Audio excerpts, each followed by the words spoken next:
Hello. Who's here?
That's yours, Colonel. Thank you.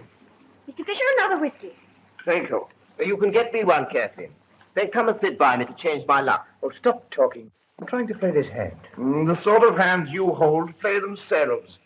Eh, Colonel Henslow? Ronnie holds the most amazing cards. The rest are mine. I suppose because I'm your brother, Kathleen, I can't have a drink. That's right. 4 spades. That was a bad effort on my part. I'm afraid Dr. Watson is here, miss. He says he won't disturb the bridge. Thank you, Marston. Tell him I'll be with him in a moment. Thank you.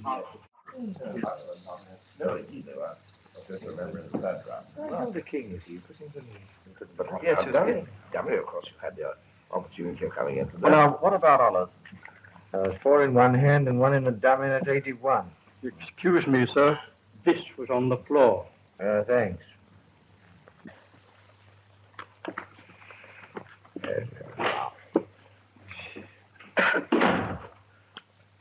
Thank you. My dear, I believe. Will you cut cover? Come and sit by me, Kathleen. I can't leave Dr. Watson alone. I must go. Is that the Dr. Watson, the friend of Sherlock Holmes? Yes. Then you know Holmes. No. Dr. Watson has known us since Ronnie and I were kids. But we've never met Mr. Holmes. He's always too busy. I see. I've got 2 aces of spades. But we've used this pack before. Oh, I know. Marston found one on the floor. Yes, but how could... Yes, sir. And it must have dropped off here.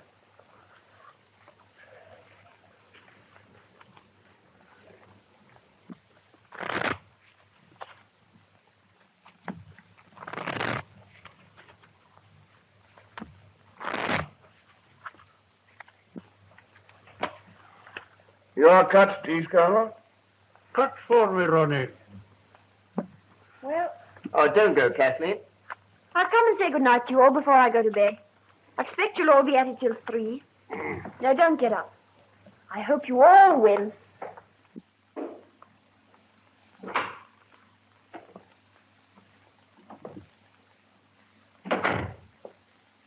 My dear, how kind of you to come. A summons from you comes before even a summons from Sherlock Holmes. It's sweet of you to say so, anyhow. Take off your coat and let me give you a drink. No, thanks. I can't stay. I came for a moment because you sent for me. Well, let's sit down for a minute.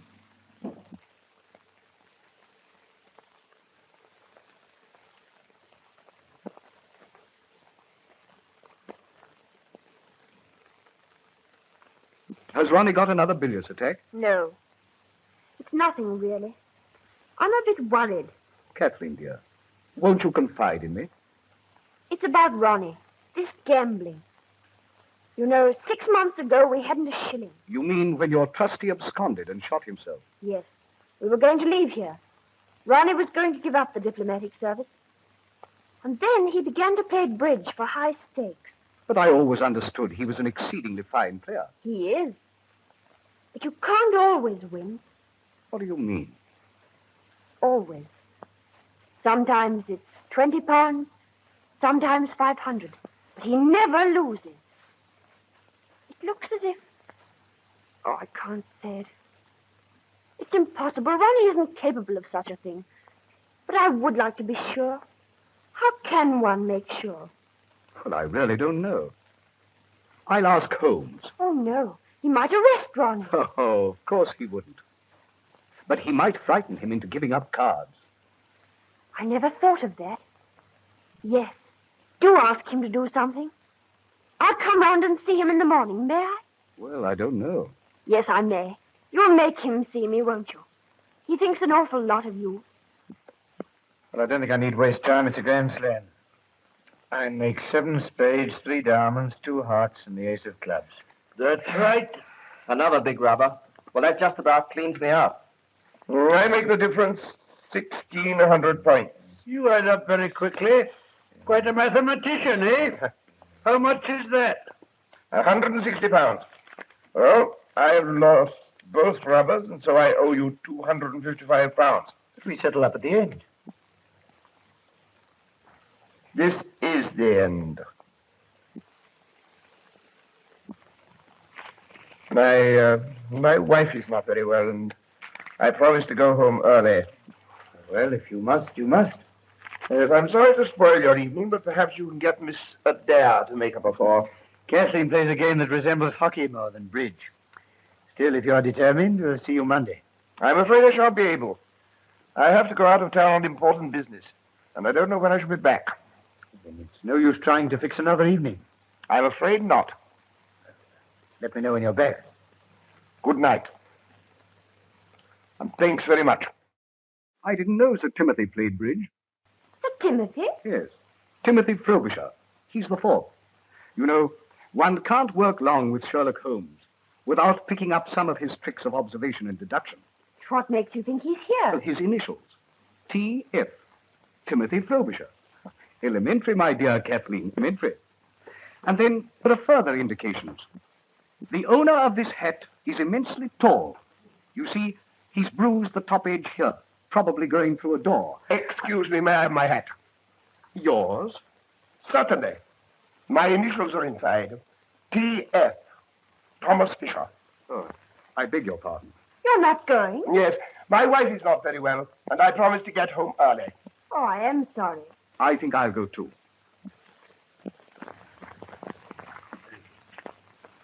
Well, good night, and thanks for playing. Sorry you had such rotten luck. See you Monday. Well, really, I think I better not. I've lost an awful lot lately, and I think I better chuck it for a bit. Oh, just as you like. Oh, don't think me rude, but I just can't afford it. That's all right, Eva. Good night, Colonel. Good night.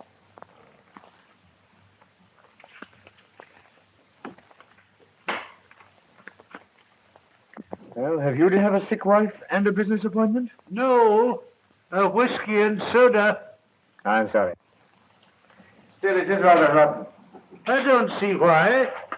Fisher, being a millionaire, naturally loses his temper when he loses sixpence. And Tony Rutherford is broke. And you think that's all? What else? Oh, nothing, of course. You can always get another 4. Then you'll continue to come. With pleasure. I'm not afraid of losing sixpence. And I'm lucky. I often cut with you.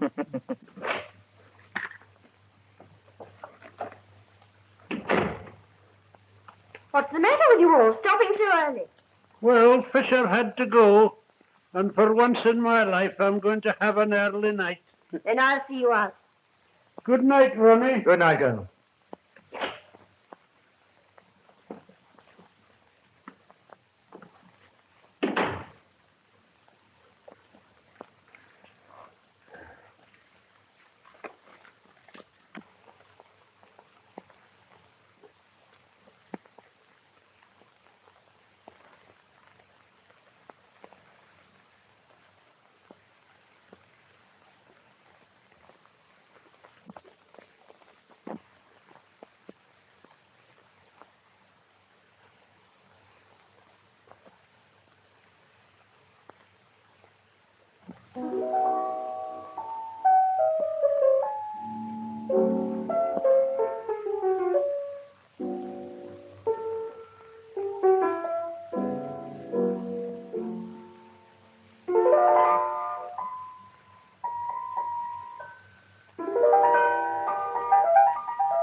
Ronnie, you've got to tell me the truth.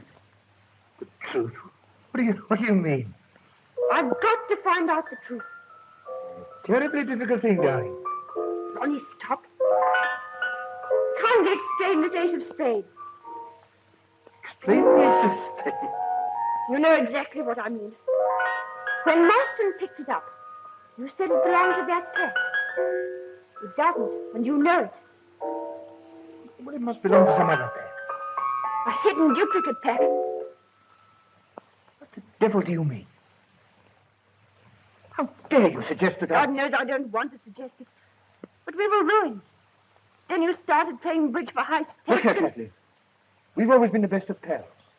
But if you're going to say things like that, Don't you see? Everything points to it.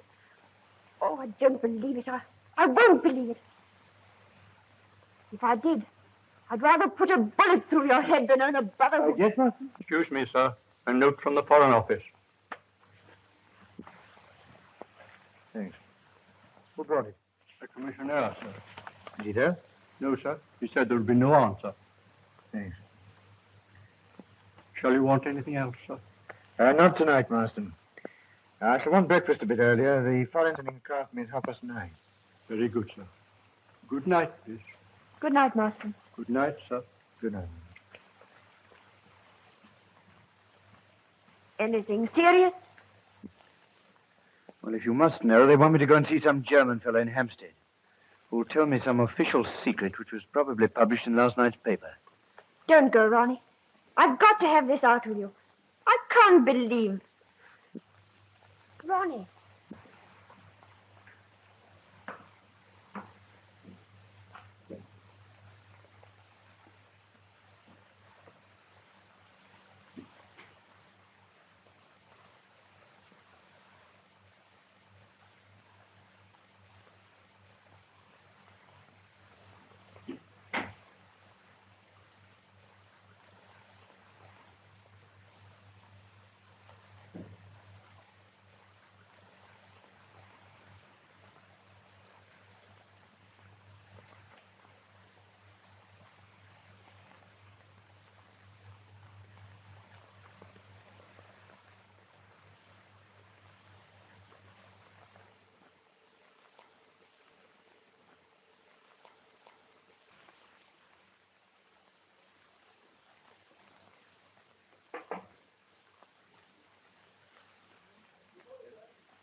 What shall I do with Mr. Holmes's breakfast?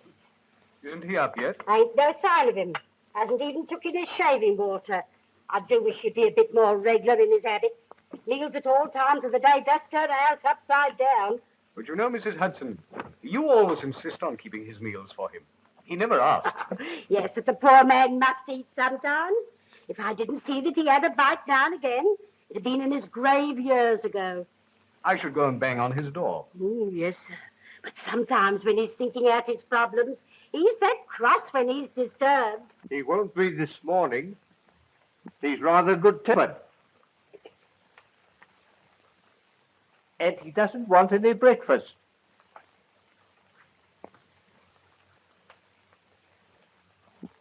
No, Mr. Holmes, you did give me a turn. One good turn deserves another. What can I do for you? Some breakfast, sir. Oh, I've already breakfasted with the manager of the London and Commercial Bank. Oh, so they've sent for you for this? Are you sure I can't tempt you to a nice bit of addict? My dear Mrs. Hudson, you've always been a temptation to me, but addict, after a good breakfast, is not. No, you do carry on. It's a good job I don't take you serious. I'm perfectly serious. Jokes are not my strong point. Ask the doctor. I never see any of his. No.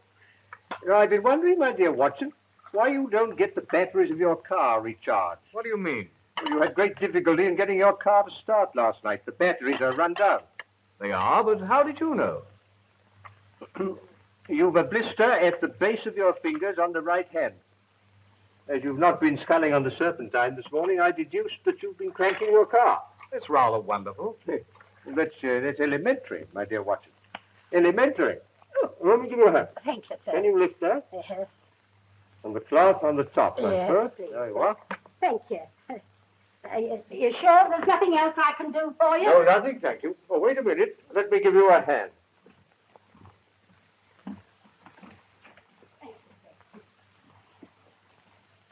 Why have they sent for you about this? It's perfectly simple. A man tries to burgle a bank, is disturbed, kills the watchman, and runs away. I find it very interesting.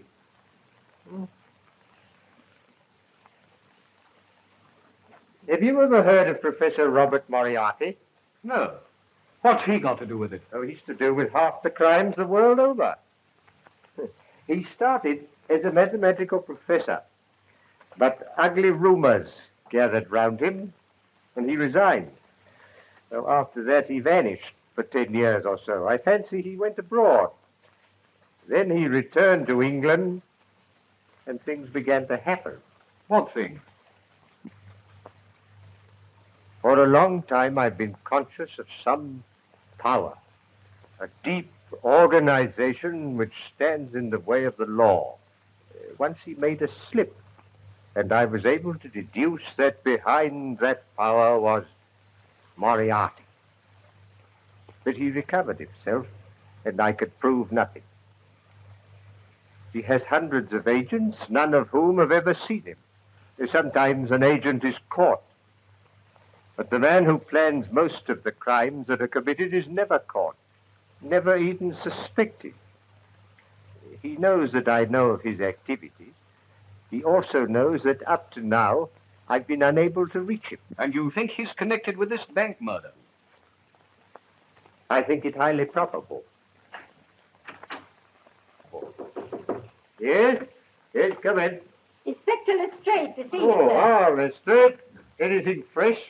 No, Mr. Holmes? Sit down, Lestrade. Thank you. I just came in to get that piece of brown paper. Oh, yes, this little piece. You mean, I should like to keep it a little longer, if I may. I haven't yet decided what the rest of the label is. Well, I don't see how you ever can. It's just an ordinary shopkeeper's label.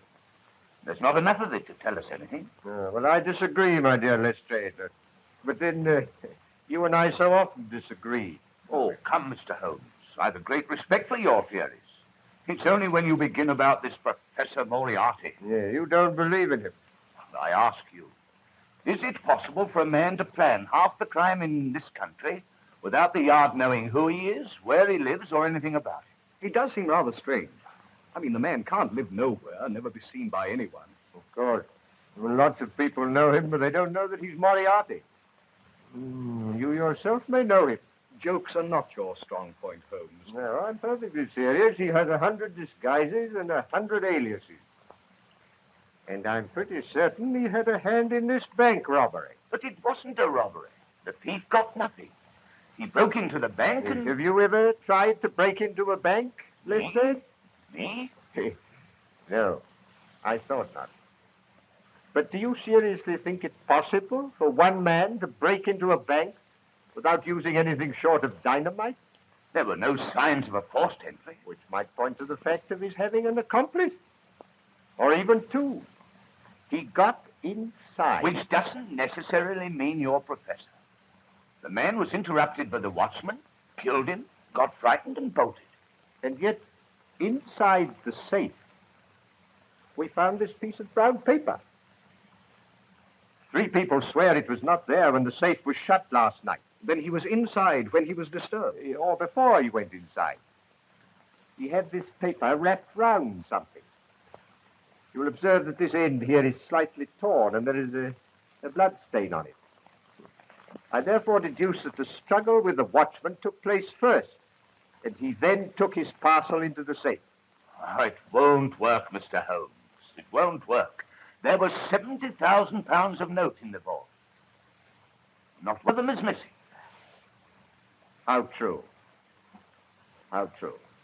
But if you remember, a fortnight ago, an almost similar thing occurred in Berlin. In Berlin? Yes.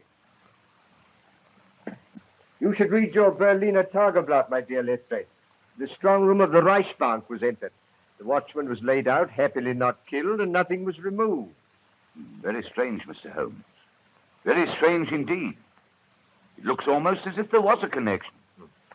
I should like time to think it out a bit. When can I have that piece of brown paper? I'll let you have it this evening. In the meantime, would you be good enough to warn all foreign customs officials to be on the lookout for a very large quantity of English banknotes which will be smuggled through in ordinary luggage? What you think? I think it would be a wise precaution. Very good, Mr. Holmes. I'll get back to the yard now and put the matter in hand. Good morning, gentlemen.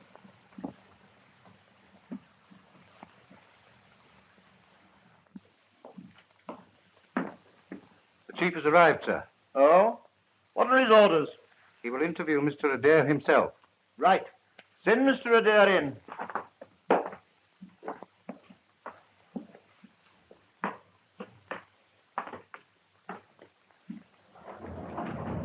What the devil's the meaning of this?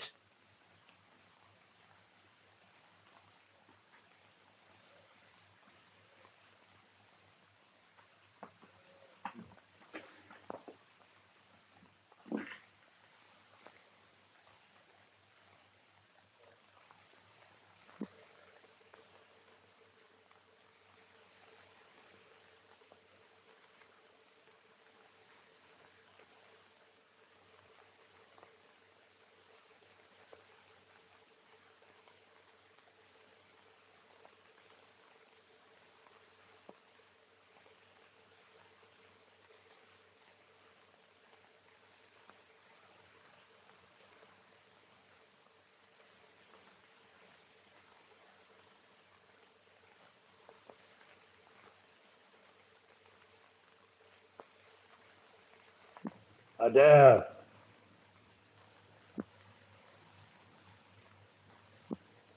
Adair. My God, am I drunk or what? I hope not at 10 o'clock in the morning. What's all this about? I was seized in a car, blindfolded, and driven half round London. I apologize for that. It was just a slight precaution. And you must forgive me concealing my identity behind the sleeping cardinal. Please sit down.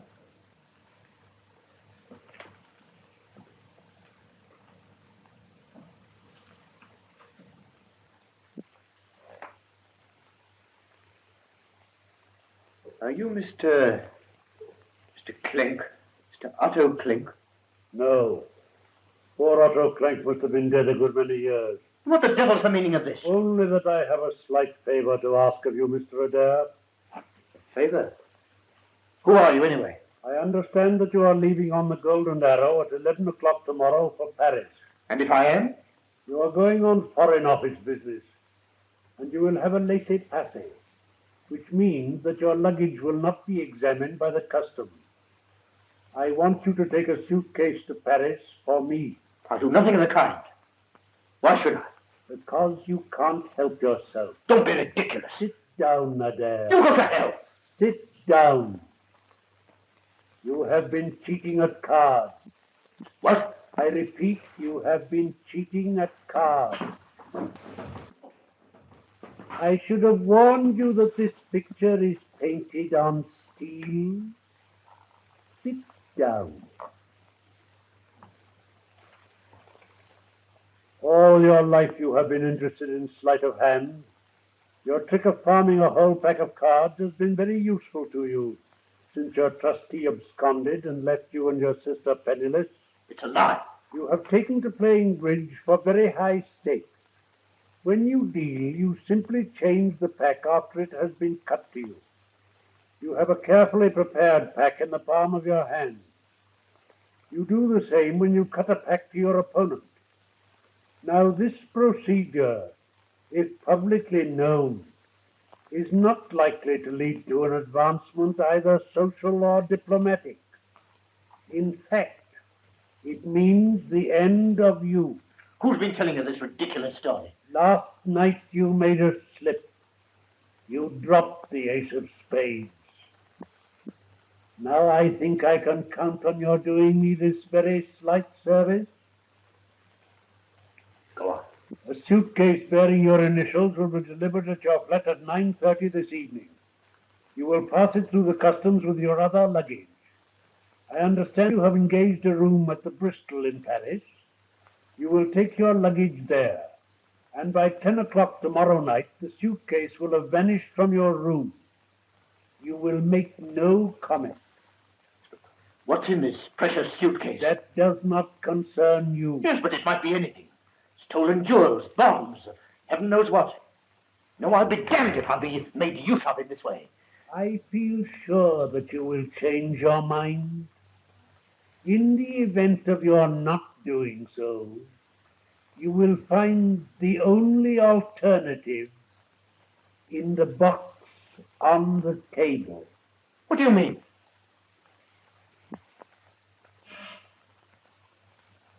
Here, come back, whoever you are. What do you mean?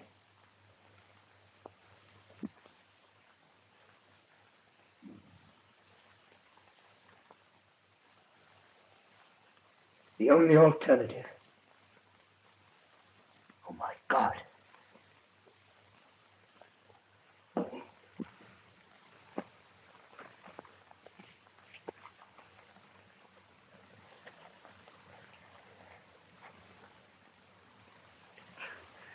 What are you trying to do? I'm trying to see how many Bank of England notes will go into a parcel of this size. You see, my dear Watson, that this note should fit into these creases. There you are, as I thought exactly. Here. Were you busy this morning, Watson? No, I kept the morning free. I rather hoped you'd see Kathleen Adair. She's due here now. I sent her a note on the way home from the bank. Oh, that's very kind of you. But then you will have a talk to Ronnie. No, I want to talk about him. He's in the diplomatic service, isn't he? Yes. But what's that got to do with it? What's what got to do with what, Watson? Come in. Mr. Dare to see you, sir. How wonderful of you to have managed it. It's terribly kind of you to see me. Not at all. Won't you sit down?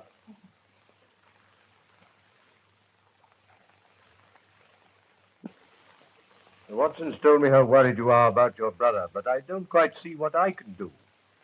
I've been wondering if you could find out if it's really true. If it is, and I can't believe that it is, perhaps you could frighten him into giving up courage. Whom does he play as a rule? Well, last night there was Tony Rutherford, old Mr. Fisher. What, Thomas Fisher, the millionaire? Yes, and Colonel Henslow, an old friend of ours. Fisher. I wonder...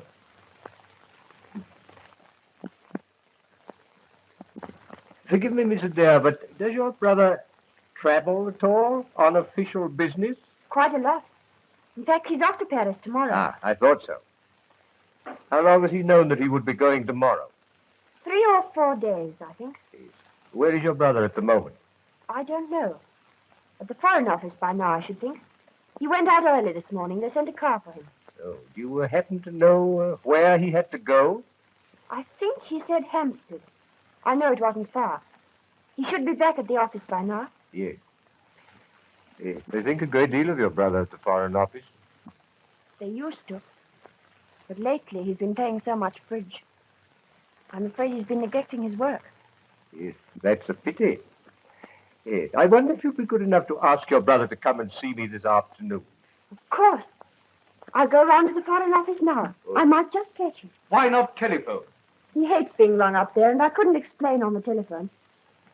What shall I do if I miss him? Well, when will you be seeing him? Tonight. He's dining out, and he's bound to come in to dress. Very well. In that case, would you be good enough to ask him to come and see me in the morning before he starts? That's awfully kind of you. Don't mention bridge to him. As a matter of fact, I shall not say a word on that subject myself. But you may rest assured that after he has seen me, he will never gamble again. I can't tell you how grateful I am. Not at all. It's I am grateful to you.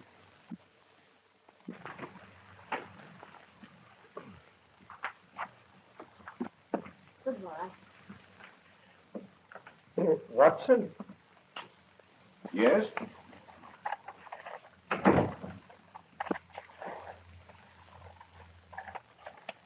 What's all this mean, Holmes? Means, my dear Watson, that the Foreign Office doesn't send a car to take a very unimportant young man to Hampstead.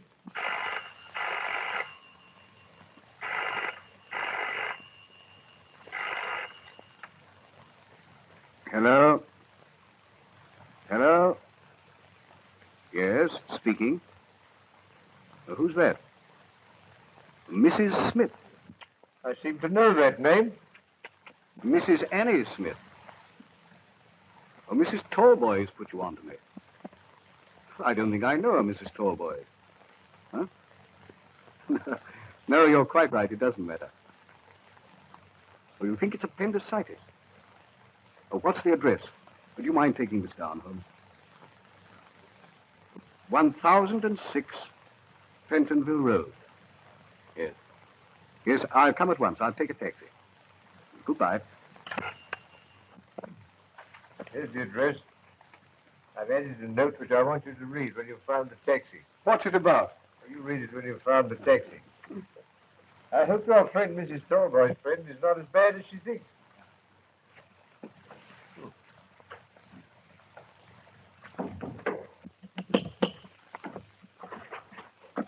Now, what is it? Please, Mother says, can I have Carl's pajamas? They've blown us our line into your backyard. You've no right to hang out your washing and your whatnots in a respectable neighborhood like this. Mother said if you started carrying on about the washing, I wasn't to stand any of your lip. Your mother said that? Yes, she did. Well, I've never had such impudence in all my born days. You go and I'll give your mother lip. You wait.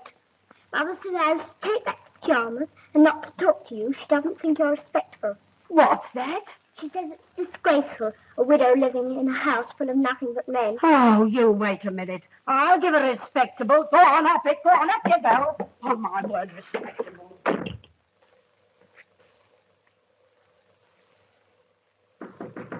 Yes. Come in. Hello. Yes. Sir.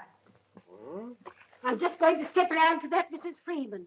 I've got a few things I want to say to her. Yes, Mrs. Hudson. But what has upset you?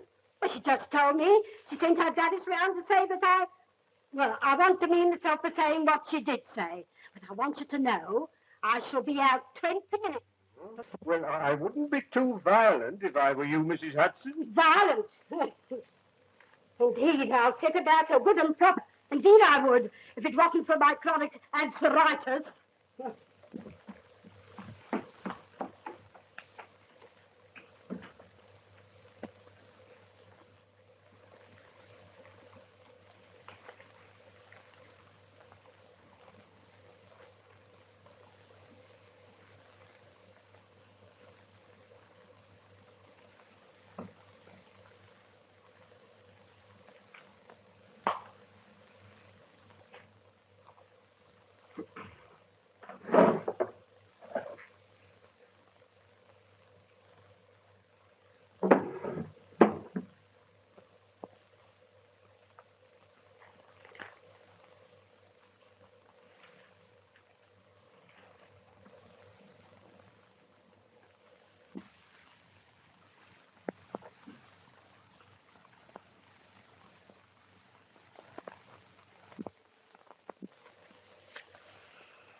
Come in, Professor.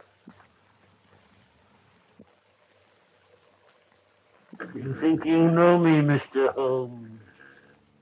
Why not? You called upon me once before. On that occasion, your face was completely covered with surgical bandages. But your arrival coincided with the same removal of Watson and Mrs. Hudson. You were a little more original in your methods last time, the day I recognized the symptoms. I was expecting you, Moriarty.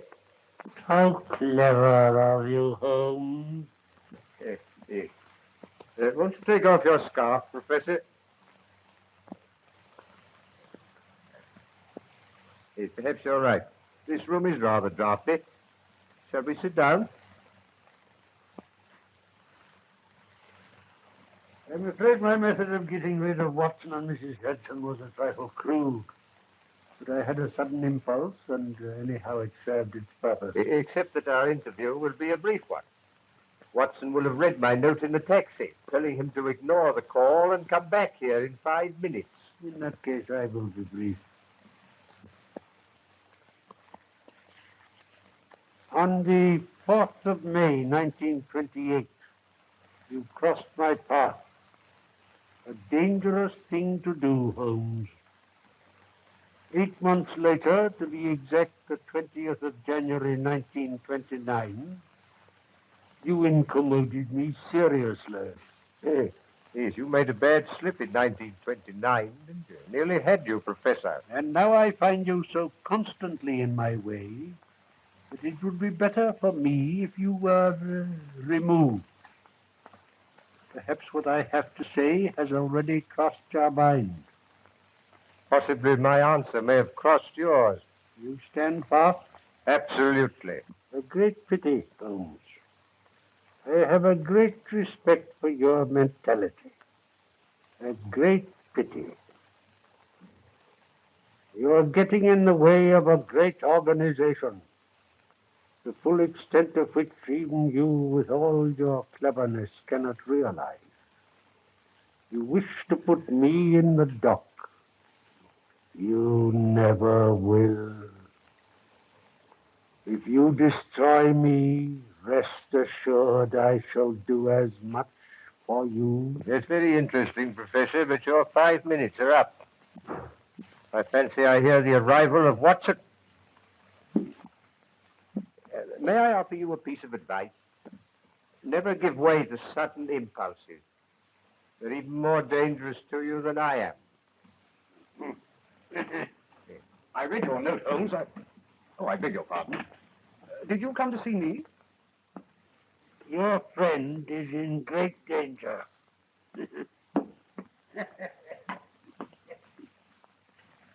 Great danger.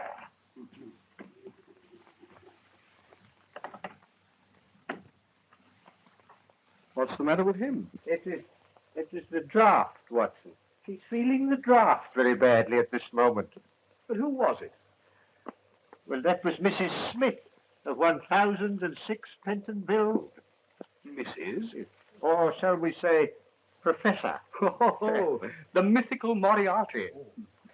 What does he look like? Well, I know no more than you do, except that the first molar in the left side of the upper jaw is very badly filled with gold.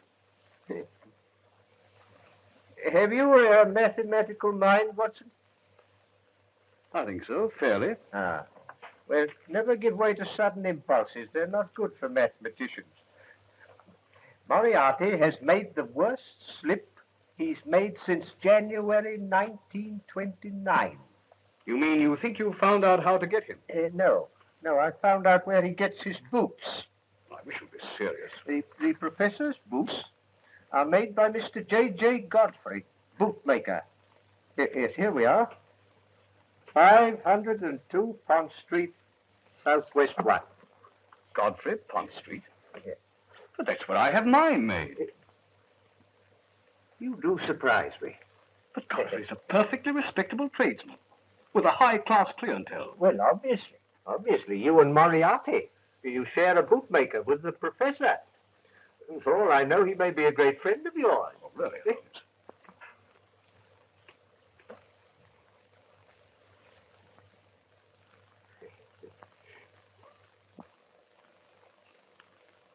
Does Mr. Godfrey make his boots on the premises? Yes, in the basement. He showed me over his workshop once. Yes. I think I'd like to see over that workshop. We'll arrange with Lestrade to call there about 8 o'clock tonight. But how can it possibly matter where Moriarty buys his boots? Only that this piece of brown paper, which was found in the strong room of the bank, bears a piece of the label of Mr. J.J. Godfrey, bootmaker. Holmes, you're marvelous. Oh, elementary, my dear Watson.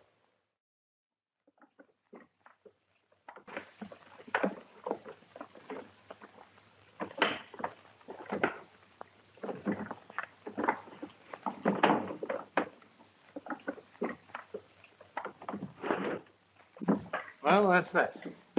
Now what am I to do with it? You will be at Down Street Tube Station at 9 o'clock precisely. You'll take the suitcase with you. Oh, it's all right. There's heaps of time. It isn't 8 o'clock yet. In the main entrance, you will see a man with a scar on his left temple. He will take the suitcase from you. Yes, sir. The keys? Hello, sir. Looks a good bit of work. Yes, sir. I'm a good workman.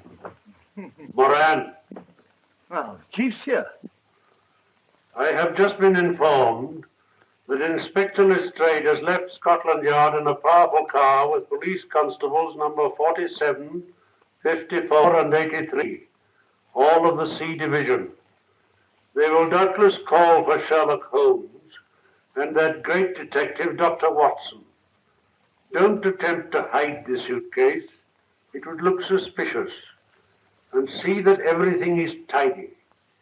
If the police detain you, I have arranged for someone else to take the suitcase. Come in here, Moran. You heard? Yes, sir.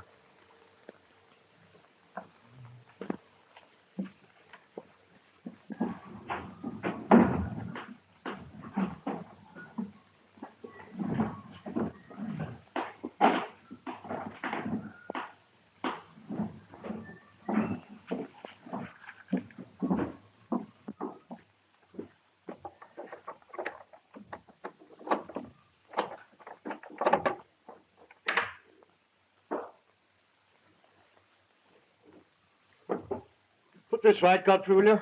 All right, sir.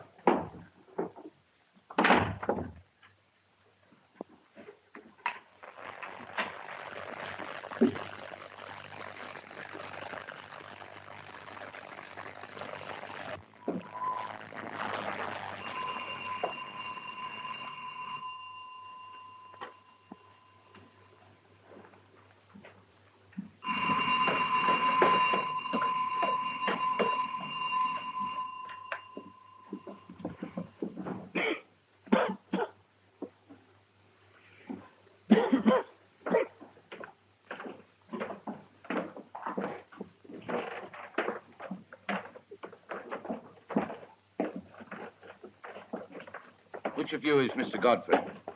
I am. There's my search warrant. Search warrant? Well, what are you searching for? You'll know when I found it. Why? If it isn't Dr. Watson. Hope the last pair of shoes I made was satisfactory. Oh, I see you're wearing them now. Yes, quite thanks. I say, Holmes, this does seem rather absurd. You know, Godfrey's made my shoes for years. Yes, your shoe last is in that cupboard over there now. Over there? Yes. I'll go and find it. I suppose, Godfrey, you know what we've come for. I haven't the slightest idea.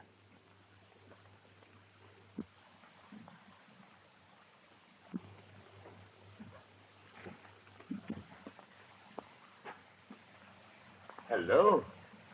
Starting on a new branch, eh? Oh, that? Yes, that's an experiment. Special order for a new customer. Thought I might as well try my hand at it. I'm glad to see you look after your work people, Godfrey. Oh.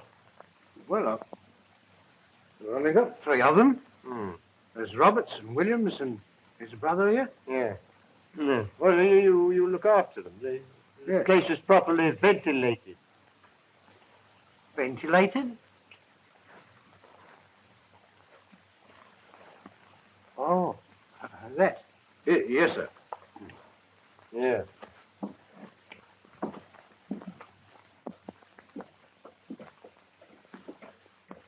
Oh, yes. A ventilator.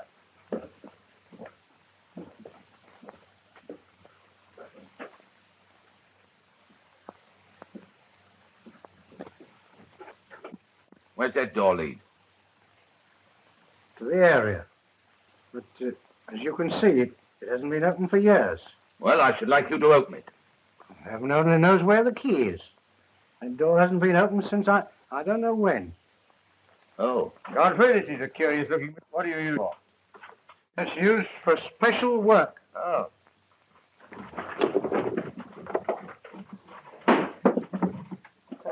So, you wanted to know what I was looking for, Godfrey.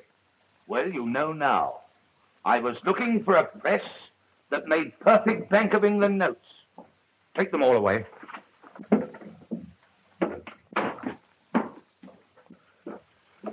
What are you doing? Quick, follow this wire. Let's straight. What for?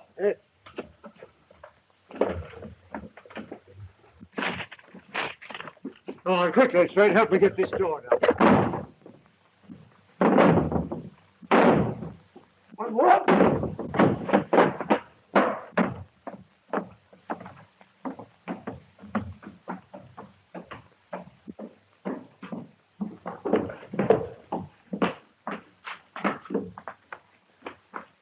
Watson.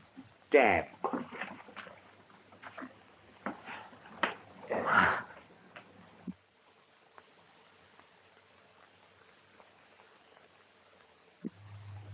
Oh, have another drink, my dear Watson. Hey, you feel better. Thanks, I'm all right. I haven't a scratch. It was a bit of a shock being seized and trussed up like that. You saw nobody? Nothing. I was standing in the cupboard, and the shelves swung round. I was seized from behind and blindfolded. Well, anyway, we've done a good night's work. My theory of the bank robbery is proving correct. But what has your finding a forger's outfit in a bootmaker's basement got to do with a bank robbery, which wasn't a robbery at all? Well, I'll try to explain. Within a fortnight, the strong rooms of 2 banks are entered by unauthorized persons and nothing is removed. But in each case, something is taken into the strong room. In the case of the Reichsbank, a cardboard box. In the case of the commercial, a piece of brown paper. Well, they wanted to take the notes away in them. The brown paper had been creased and folded round something. Well? Mr. Godfrey's printing press makes perfect Bank of England notes. Now, supposing they have an accomplice who gives them the numbers of the notes in stock. They make duplicates. Probably perfect duplicates if my friend Moriarty has anything to do with it. They change these for the real one. Now, the forgeries have to arrive at the bank uncreased and spotless. Hence the brown paper. But the real ones can be taken away anyhow, stuffed in the pockets, anything. And the paper discarded. The robbery will not be discovered until 2 notes of the same number arrive at the Bank of England. And the longer that event is postponed, the better. So what does my learned friend do? Well, holds them up. No, no, my dear Watson. No. It's no use having £70,000 worth of notes if you don't use them. Well, then he must start circulating. Or send them abroad. Oh, no. Now, that sounds difficult. You see, customs officials might ask questions if they opened a trunk full of Bank of England notes. Yeah, how true, Watson, how true. Well, in any case, I don't feel I've been trussed up for nothing. It was worth it to find that printing press. The printing press, my dear Watson, was valuable to get your friend Mr. Godfrey a term of penal servitude. But the really important discovery was the suitcase. Suitcase? You probably didn't observe that on the lid were the initials R.A. I didn't, but what does that signify? Ronald Adair is leaving tomorrow morning for Paris on Foreign Office business. He will have a diplomatic passport and a laissez-passer, which means that his luggage will not be examined. But, well, you can't connect him with... Good heavens, you don't think he's one of the gang? Supposing Moriarty were to threaten to expose his bridge exploit. How should Moriarty know? Well, how do I know things? What time is it, Watson? It's 11:15. Oh, well, I wonder if we could get hold of Adair now. Oh, I forgot to tell you. Miss Adair sent a message to say that she'd missed her brother at the Foreign Office and that she'd send him round in the morning. Well, will you ring up now, Watson, will you, and see if we can get hold of him right away? Yes, certainly. If I'm right, that young man is the one weak spot in Moriarty's armor. If I can get hold of him, Moriarty's wrong. He will stand in the dock tomorrow, and not long after on the gallows.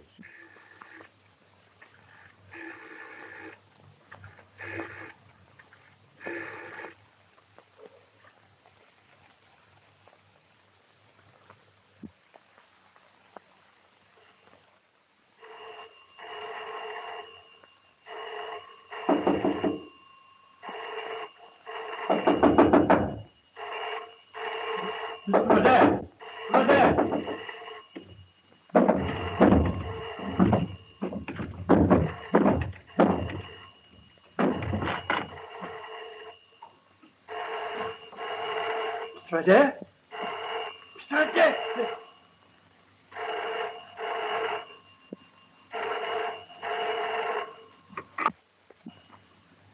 Hello. Yes. You can't, sir. You can't. He's killed. Yes, I've just found him shot through the head. Is it usual for you to go to bed as early as 10 o'clock? Yes, sir. When there's no company. And you heard nothing at all? No, sir. You see, our bedrooms are all at the back of the building. Completely cut off from the rest of the flat. I see. Yes, sir. Thank you. Would you send the butler to me? Yes, sir. You can go too. But surely, Lestrade, considering what I've told you about the bridge party, it was obviously a case of suicide. Then where is the revolver? Well, he must have thrown it out of the window. Well, the bullet didn't penetrate the brain. He may have been conscious for a few seconds after the shot. And his fireplace shows that he'd been burning his correspondence. A good deal of correspondence. Then what about the letter he was writing? I can't make that out. The sleeping cardinal forced me to... I can't think what it means. Oh, Mr. Holmes. Would you care to examine the servants?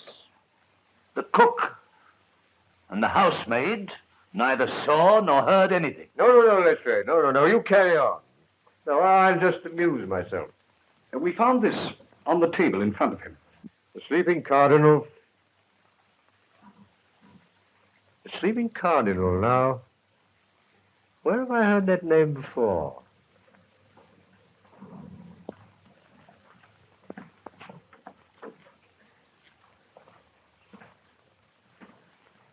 You're the butler here. Yes, sir.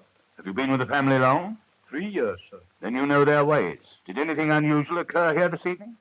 No, sir. Miss Adair dined alone at home, and Mr. Adair came in at 9:15 with Colonel Henslow. Who is Colonel Henslow? Oh, he's an old friend of the family.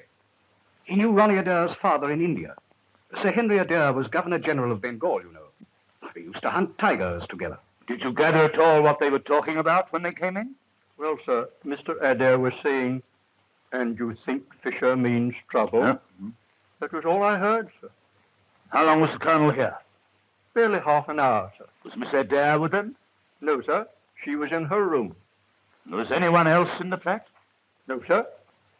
You're positive that there was no one else at all? No, sir.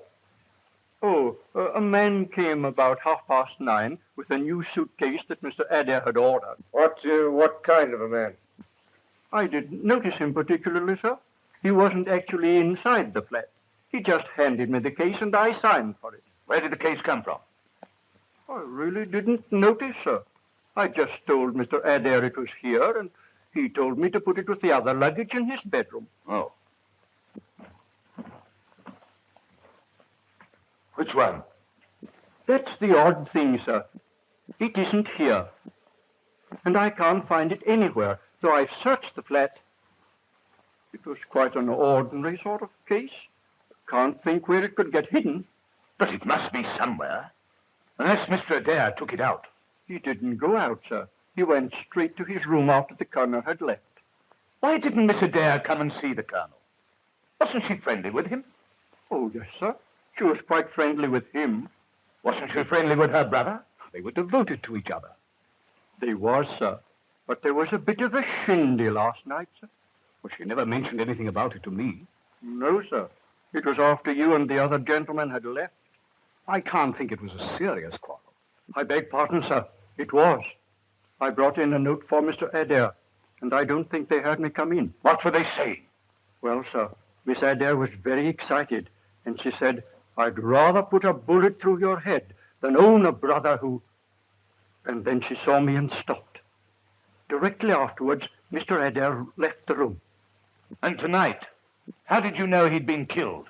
The phone bell was ringing in this room, which was locked, and I got no answer to my knocking.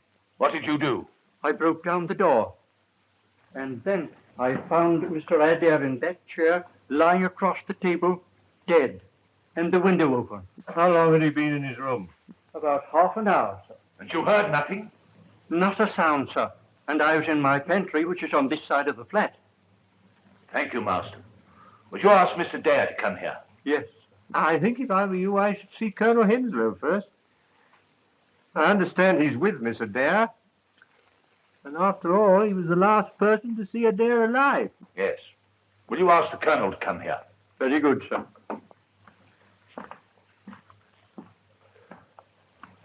Well, that disposes of your suicide theory. What do you mean? You're not suggesting that Miss Adair... At any rate, she threatened. But the door was locked on the inside. Ah, Colonel. I don't think you know Inspector Lestrade and my friend Sherlock Holmes. Delighted to meet two such famous people. I also am delighted to meet such a distinguished big game hunter. My hunting days are over. Yes, yes. That must be a great trial to you, of all people. Was it the war? No, a tiger mauled my arm. It turned septic and had to be taken off at the shoulder. I'm lucky to be alive at all. Yes, I'm immensely ignorant about tiger hunting. Tell me, you go out on elephants with beaters, don't you? Pardon me, Mr. Holmes, but I must ask the Colonel a few questions. Yes, all right, let's say, just a minute. I'm very interested in tiger hunting. Well, elephants and beaters are used when royalty and rajas hunt tigers, but they're expensive. Oh, very. You can always tether a goat and wait till the tiger comes for it. Really, Mr. Holmes, I'm pressed for time, and I must ask the Colonel a few questions. Yeah, well, fire ahead, Lester, fire ahead. You were the last to see the deceased alive. Yes, he's been very nervy since last night.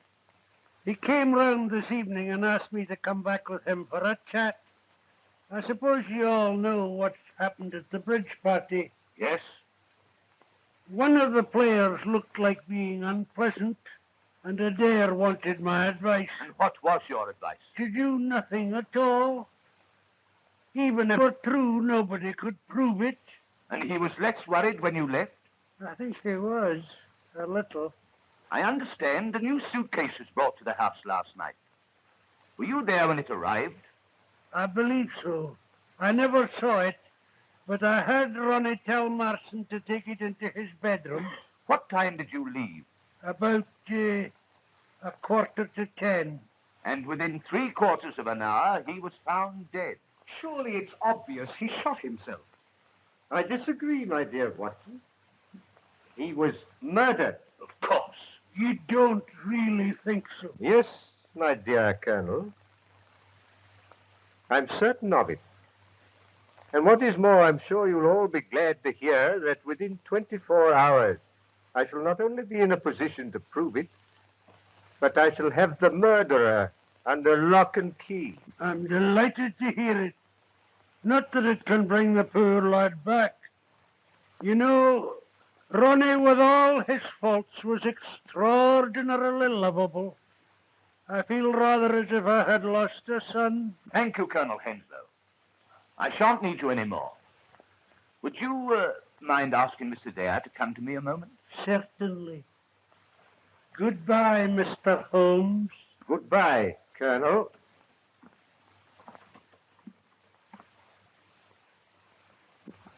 I'm sorry I interrupted you, Mr. Holmes, but you seem so interested in tigers that I thought you were never going to stop.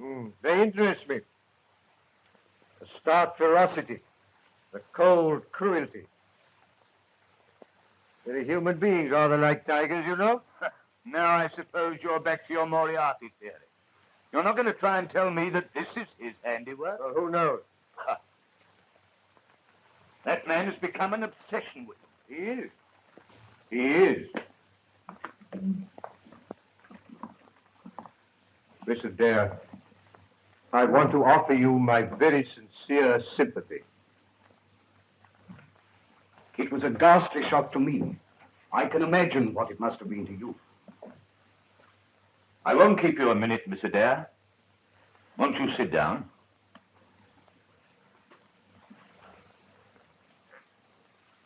When did you last see your brother? At 6:30.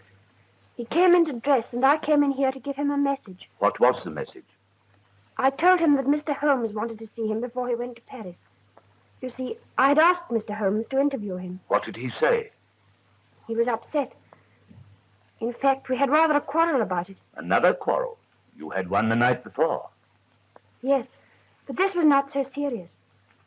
He was merely annoyed that I had spoken to Mr. Holmes. He was very annoyed? Well, rather. He seemed more frightened than annoyed. I couldn't understand. And so you quarreled again? Well, yes. He said I had no business to interfere in his affairs.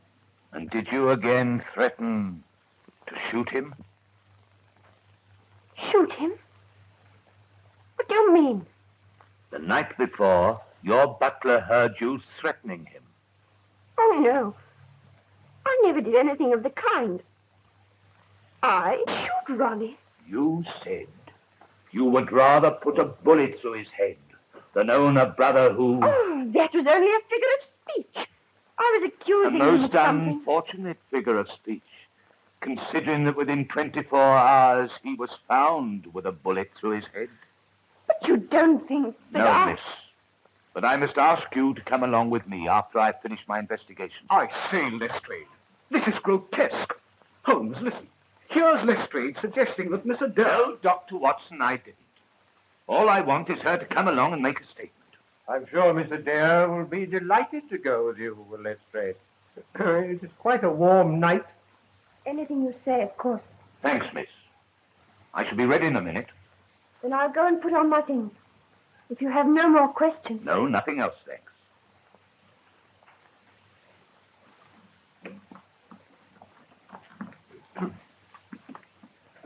This is outrageous. Well, Mr. Holmes, what do you think? It's really remarkable how many varieties of trees there are in the London parks. Have you ever noticed what remarkably fine specimens? Really, Mr. Holmes, you're a most extraordinary man. In the middle of an investigation like this, you begin talking about trees. Holmes, you've heard Lestrade's ghastly accusation. Surely it was suicide. He burned his correspondence. I don't think he did. These are the ashes of, I should say, at least a dozen packs of playing cards. Because he was afraid Fisher was going to expose him. My dear Watson, as I've already told you, this was murder. And it was committed from outside this room. What? Shot through the keyhole? Ronald Adair burnt those playing cards, and they caused a great deal of smoke. He opened the window and sat down to write that confession. And the moment he sat down, he was shot from outside. But how? From this height, you can hardly see the street. He would have had to have been hanging out of the window. And he wasn't. He was sitting in that chair. And you're suggesting that somebody stood in the middle of Park Lane between 10 and half past and fired a rifle? It would have had to have been a rifle to carry as far as this. And that nobody saw or heard anything, though there must have been hundreds of passers-by. Yes, passers-by there undoubtedly were. But as you've doubtless already ascertained, there were no police about. I beg your pardon, Mr. Holmes. There are always police about. There are a couple on point duty at Stanhope Gate. I find on inquiry that 3 separate disturbances occurred at precisely 10:15 in this neighborhood tonight. A lot of roughs who are not accustomed to frequent the public house round the corner refused to leave and were ejected by the police. A young woman drove a car into a lorry about 100 yards up the road, and there was a false alarm of fire in Harford Street. It's curious that all these things should have been absolutely simultaneous. But even supposing the police were occupied, you can't stand and fire a rifle into a Park Lane window without somebody having seen and heard something? How true. Do you know a hornbeam when you see one? A hornbeam? There are some remarkably fine specimens in the park. What is a hornbeam? The Latin name is carpinus. They're common in the temperate zones of Asia and some parts of southern England. It looks like a beech, but it isn't.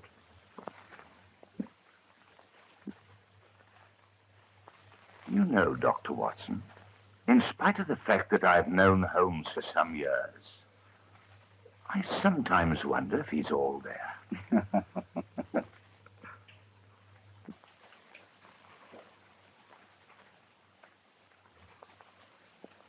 Put this in your mouth for a few minutes. Whatever for? I don't think you're at all well. Oh, nonsense, my dear Watson, nonsense. I'm in the very best of health, in spite of a couple of nasty shocks. When did you have a shock? Well, I said two. During the stroll I took this afternoon, I was just going to cross the Marylebone Road. The policeman on point duty was holding up the traffic, when a two-horse van, apparently out of control, whizzed round the corner and was on me in a flash. I sprang to the pavement and saved myself by the fraction of a second. Good heavens. Yes.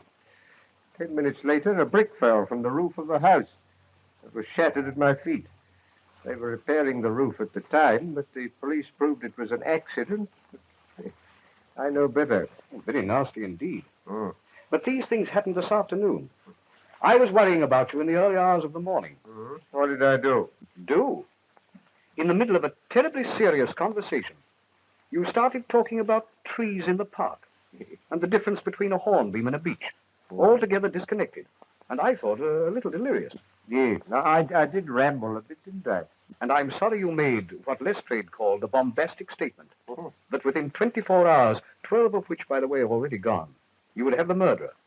You know, it wasn't at all like you, Holmes. No, he did look as if I were very ill, didn't he? It gives Lestrade such a chance to crow. He thinks he's done a frightful lot and you nothing. He's disposed of my suicide theory and made an arrest. Who? I wonder he hasn't arrested you or Mrs. Hudson. And he never stops talking about this mythical Moriarty. Now listen, my dear Watson. I have established to my own satisfaction that in both the Reichsbank and the commercial bank cases, forged notes were substituted for real ones. Well? I have also established to my own satisfaction, and through the missing suitcase, that Ronald Adair was to have taken those English notes to Paris, and the same brain that planned that scheme planned the removal of Ronald Adair. But why should they remove their means of getting the notes safely out of the country? Because Ronald Adair refused at the last minute. Why should he? He was still open to exposure as a cheat. That's what frightened him. Yes, but I frightened him still more. When his sister told him that I wanted to see him, he was panic-stricken, but he realized that his cheating could only result in scandal. The other meant certain jail. I see. And what did you make of that letter he was writing about the sleeping cardinal? Now, that, my dear Watson, is the most significant aspect of the case. Do you remember 8 months ago when Trimble the forger was found on the embankment dying from terrible injuries?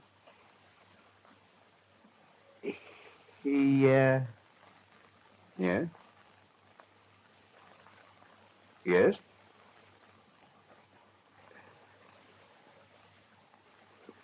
Yeah.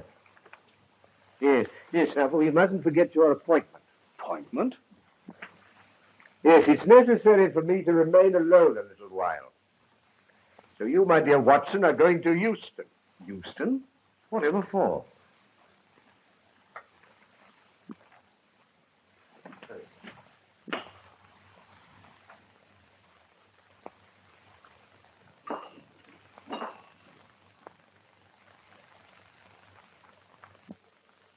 What's the idea? You'll see.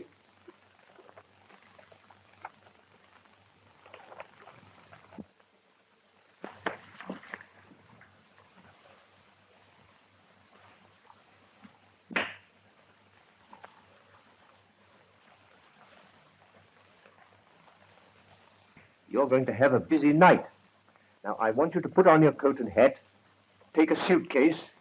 You needn't pack anything. Get a taxi and make a great fuss about getting it. Call Euston to the driver and tell him if he doesn't hurry, you'll miss the Scotch Express. The Scotch Express. You'll be followed. The moment you get to Euston, pay off the taxi and rush round to the booking office.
Really, Mr. Holmes, this is a bit too thick.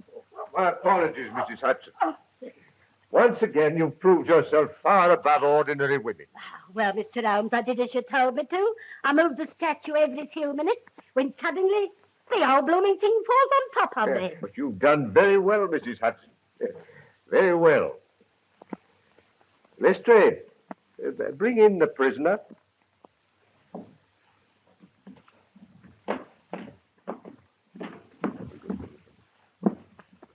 Oh, may I see that, Lestrade? Thank you. That's an admirable and unique weapon. Absolutely noiseless and of tremendous power. Crikey. I knew von Herder, the German mechanic who constructed it, to the order of Professor Moriarty. I've known of its existence for some time, but I've never handled it before. Ah, Watson, yes, I've just been murdered. Perhaps you'd like to see who my assailant is. As I thought. But Holmes, that's Colonel Henslow. And what are you charging me with? Why, for the attempted murder of Sherlock Holmes, of course. No, Lestrade. I shall not appear in this. To you, and you alone belongs the credit for this remarkable arrest. With your usual happy mixture of cunning and audacity, you've got him. Got him? Got who? Why, the man who climbed a tree in the park last night. A hornbeam, to be correct. And shot Ronald Adair through the open window of his flat in Park Lane. Has it occurred to you, Mr. Holmes, that it must be rather difficult to climb a tree and shoot anyone when one only has one arm? Ah, yes, I'd forgotten. Your left arm must be causing you great inconvenience. Lestrade, I wonder if you'd be good enough to free it for the Colonel. Hello? What's the game? Let me introduce you to Professor Robert Moriarty. The mythical Moriarty, my obsession. I warned you when you called upon me yesterday that sudden impulses were dangerous. I observed that the first molar in your left upper jaw was very badly filled with gold. And when Colonel Henslow was feeling as if he'd lost a son, I observed the same bad workmanship in the same tooth. You clever, cunning swine. You think you've got me and you're safe. But you're up against an organization, Holmes. They'll get you. They'll destroy you. I might even do it myself.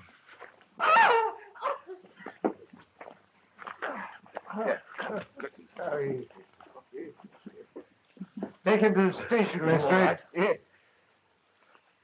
I think you'll find most of your organization waiting for you there. Also a brand new saving £70,000 of good English banknotes. Take him away. We shall meet again, Mr. Holmes. And next time... Come on. Are you all right? I am, except my feelings and my tie, which is entirely disorganized. Well, we proved our Moriarty theory, all right, Mr. Holmes. It's not easy to throw dust in your eyes, my dear Lestrade.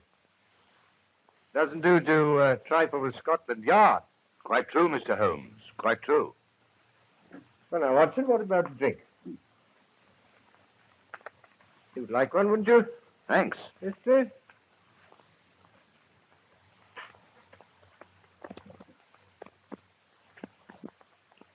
I can't think how you managed to discover these things, Holmes.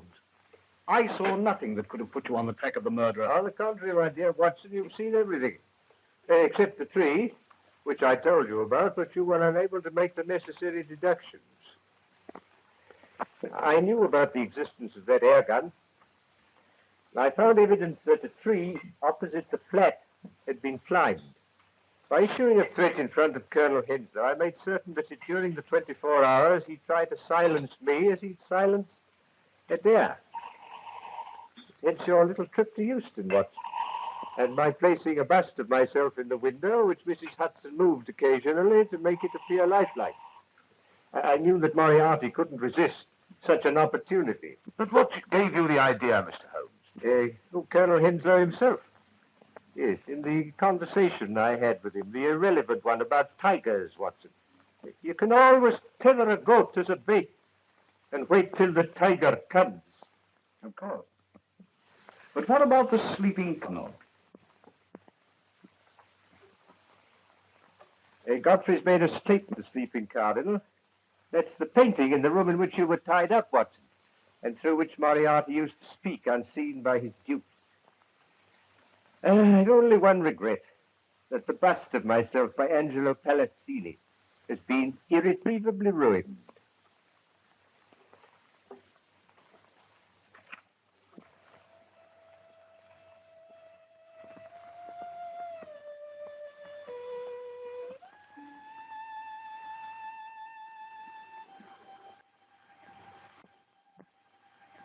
Really, Mr. Holmes,